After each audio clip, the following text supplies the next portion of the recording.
Magandang umaga mga kabay. Ito yung pangatlo ko na estimate. Job number 39697 letter C.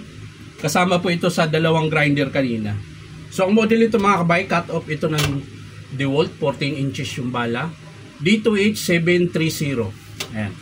So ito mga kabay, gumagana pero malakas yung siklam. Ayan po, iti-testing natin.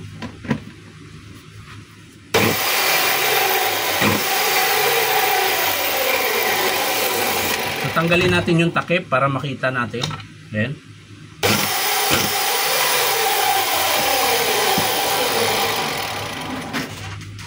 So para siyang nagwi-welding mga kabay.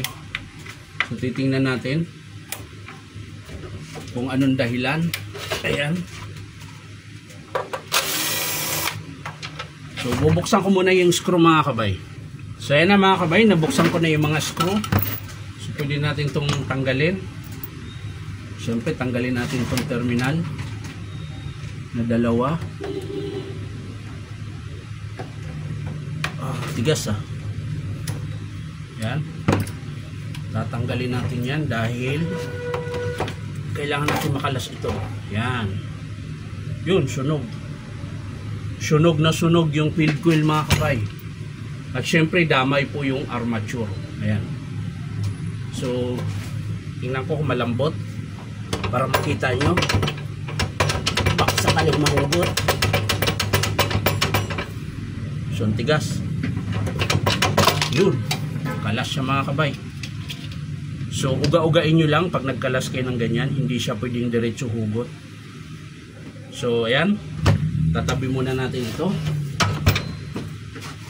So ang pinakasira niya mga kabay, mapapansin nyo yung field coil. Ayan, hindi kita. Yung mismong loob, putok po. Ayan, sunog po yung field coil niya. Kaya siya parang nagwi-welding. Tapos yung kanyang brass naman, ito, yung bar, hindi brass, sorry, sira din po, ayan. So yun po yung dahilan kung bakit masiklab siya. Ayan.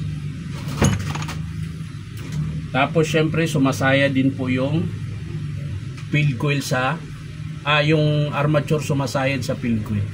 Kung mapapansin nyo mga kabay, yung ibang bakal niya makintab, yung iba hindi. So ibig sabihin yan mga kabay, sumasaya din po yan dito.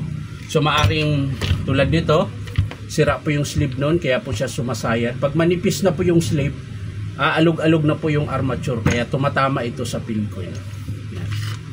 So ang pinaka-estimate ko dito mga kabay, armature, field coil, yung carbon brush mga kabay, okay pa. Yung brush holder niya, okay pa rin. So yun lang dalawa hindi, may kasama ito pa mga kabay, yung flange. Ito po yung nag-iipit sa bala. Ayan. Kung mapapansin nyo minsan mga kabay, kapag ginagamit nyo, malakas po yung parang nagwiwigil siya konti. Ito po yung dahilan. Ayan. So hindi na po siya sintro. So magpapalit po tayo nito. Inner and outer flange ang tawag nito mga kabay.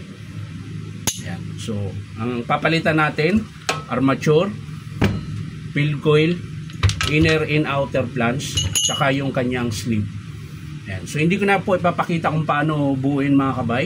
Papakita ko na lang sa inyo mga kabay kapag in-approve ito ng customer. So maraming salamat ulit mga kabay. Baka naman pwede makahingi sa inyo isang subscribe dito po sa aking YouTube account na Inom Tabay. Sana mga nagtatanong mga kabay kung saan yung pwesto na pinapasukan ko. Dito lang po ako sa 530 T. Alonso, Santa Cruz, Manila. Napagitnaan po kami ng Ungpin tsaka Bispileta. Hanapin nyo lang yung Powerman Hardware. So yan lang mga kabay. Bye bye.